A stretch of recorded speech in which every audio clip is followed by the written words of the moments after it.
Welcome to Third Eye Weekly. With us is Eric Chase, the founder of the Greenwich Village Literary Pub Crawl. Thank you for being with us, Eric Chase. Oh, thank you very much. I'm excited to be here. All right, so let's start out first with understanding how you first got into immersing yourself in the haunts of famous writers and creating this organization. It was started by a couple of friends of mine and me years ago who were starting a theater company. And we had been trying to do some fundraisers, like everybody does, to try to pay for off-Broadway theater. And we were doing readings at some of these bars where writers were known to go. I mean, Greenwich Village is, 80 years of literary tourism and bar crawling there. And so we were doing a little bit of that. And then one of our members had gone to Dublin, and there is a Dublin literary pub crawl that dates back to the 1980s, I think. And we just sort of decided to take what we'd already been doing and convert it into something like that.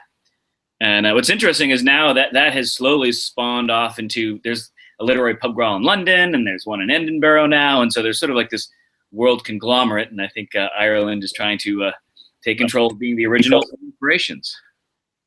Nice. Have you actually been to any of those other literary pub crawls? I've been on the London one, and I'm hoping to go on the Dublin one actually this weekend because I'm flying to Ireland for the first time. So. Nice. And did you notice any similarities or glean any insights into what you could do for your own after seeing those? I only can speculate what the Dublin one is like because I haven't been on it. I know in London, my hosts were Charles Dickens and Virginia Woolf. We tend to focus a lot more on the history and sort of connecting with the people, and then we'll do recitations of the work, but we're not sort of performing in character. But it did make me want to move to London. Excellent. So the tour in Greenwich starts out at the White Horse Tavern. Is there any significance to that start? Tell us a little bit about the process of really just getting this whole pub crawl together and choosing those certain pubs. White Horse Tavern is probably the only original bar that's still on our tour from when it started in 1998. It's sort of technically depending on your definition, the second oldest bar in New York City. So I think that was sort of one of the reasons why we like to start there. And they've really maintained their history and their age, and you can kind of tell when you look in the building.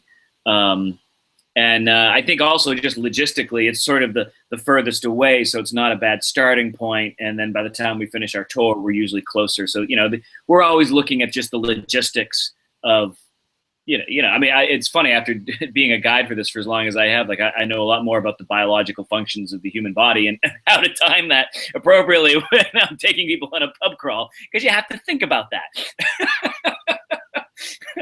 I had to run my own bladder test whenever I put together a private tour, which I literally had to do just recently. I had to scope out public bathrooms in advance to see what the walk would be like.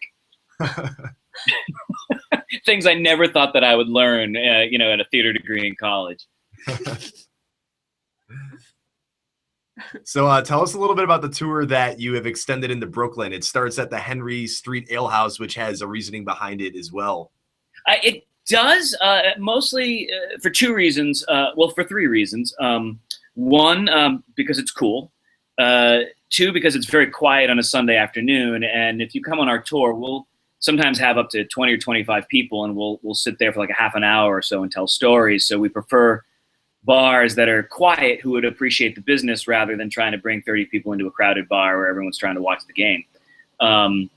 But also, it's sort of right across the street from Cadman Plaza, which before it was Cadman Plaza was roughly where Leaves of Grass was first published, which is obviously Walt Whitman, and he was the Brooklyn Daily Eagle was right nearby there. So it's sort of a convenient gathering spot right close to what is considered to be the preeminent American poet, where he first published his very first collection of poems.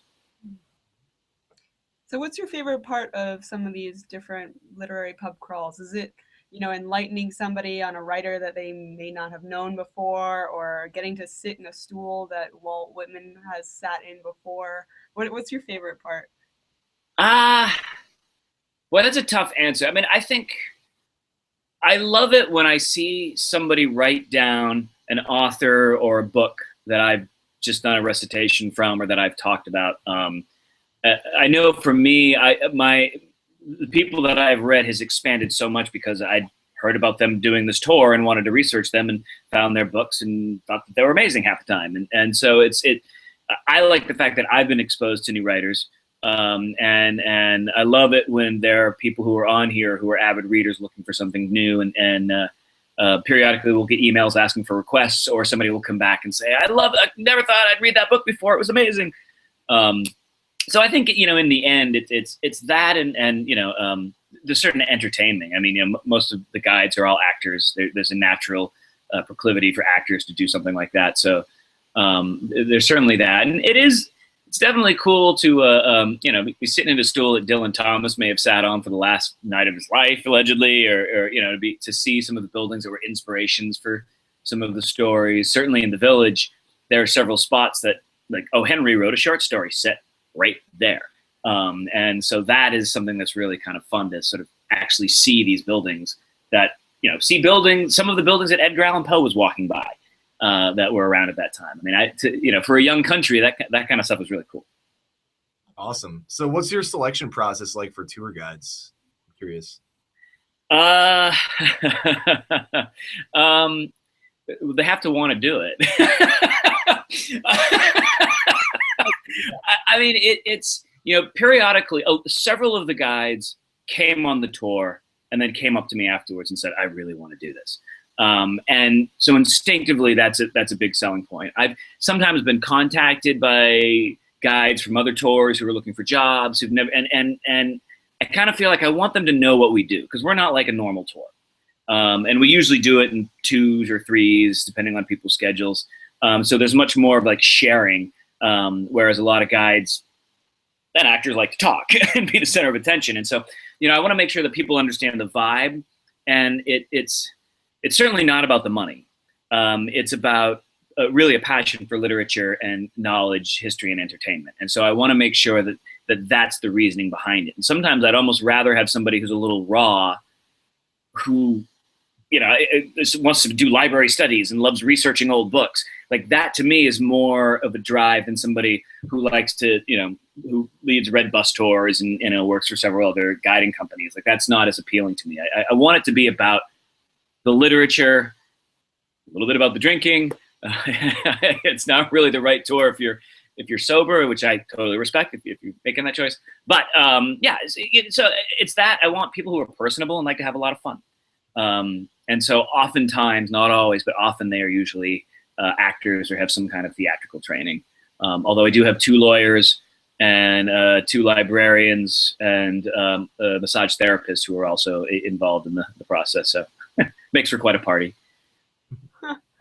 Diverse. So do you guys ever include some new writers on the tour? Like, a lot of it seems to be historic, famous writers, but what about some new ones that people start to read and realize that they lived and navigated in the city, Greenwich? Well, I think Brooklyn has a little bit more of that, because there are a lot of writers that are still there that are writing, whereas Greenwich Village, you don't really live there as a writer unless you're extremely successful and financially well off. Although Brooklyn is becoming that. But, we talk, Jonathan Latham and Jonathan Ames are 2 people that we mention quite a bit that are still sort of living there. We do have some up-and-coming writers who've come on our tour. And I actually have advice that I like to give to new writers who are looking to try to break out in the market. And it's go to a really cool bar, do something extremely inappropriate, obvious, get written up about and arrested for it, and we will do a stop there for a tour, and we will perform some of your work, and you will become famous. So I encourage young writers to get drunk and have public sex and get arrested and start fights and do something that makes for a really good story that for years to come I can tell about that adventure, and it's great publicity for your new book. Wow. Some damn good advice. That's solid. Not something your mom's going to tell you, but. So to wrap things up, if you could drink with any famous writer, alive or dead, and buy them a drink, who would it be and what drink? It would be Edna St. Vincent Millay, and I would probably want to challenge her to see if she could drink any of the single malt scotches neat, which is sort of my drink. But she was quite the drinker. I think she was more of a gin and tonic lady most of the time. But yeah, that would be my choice. I think she is the greatest icon to come out of the Village, one of the greatest poets to come out of the country. She's not as well known, and I think that her life is just, she lived a rock star kind of lifestyle before there was rock and roll, and it's sort of a shame that not more people know about her. I definitely want to check her out. Yeah, I'd like to check her out too. Yeah. Great. All right, well, those are all the questions we have. Thank you so much for taking the time to speak with us. This is really fun. Well, thank you so much for having me. I think this is a blast. Awesome. Awesome. I'd like to go on the tour one day. Well, please do. Let me know. I'm sure I can probably sneak you in. Cool. Okay. Have a great day, Eric. All right, take care. Thanks a lot, gang.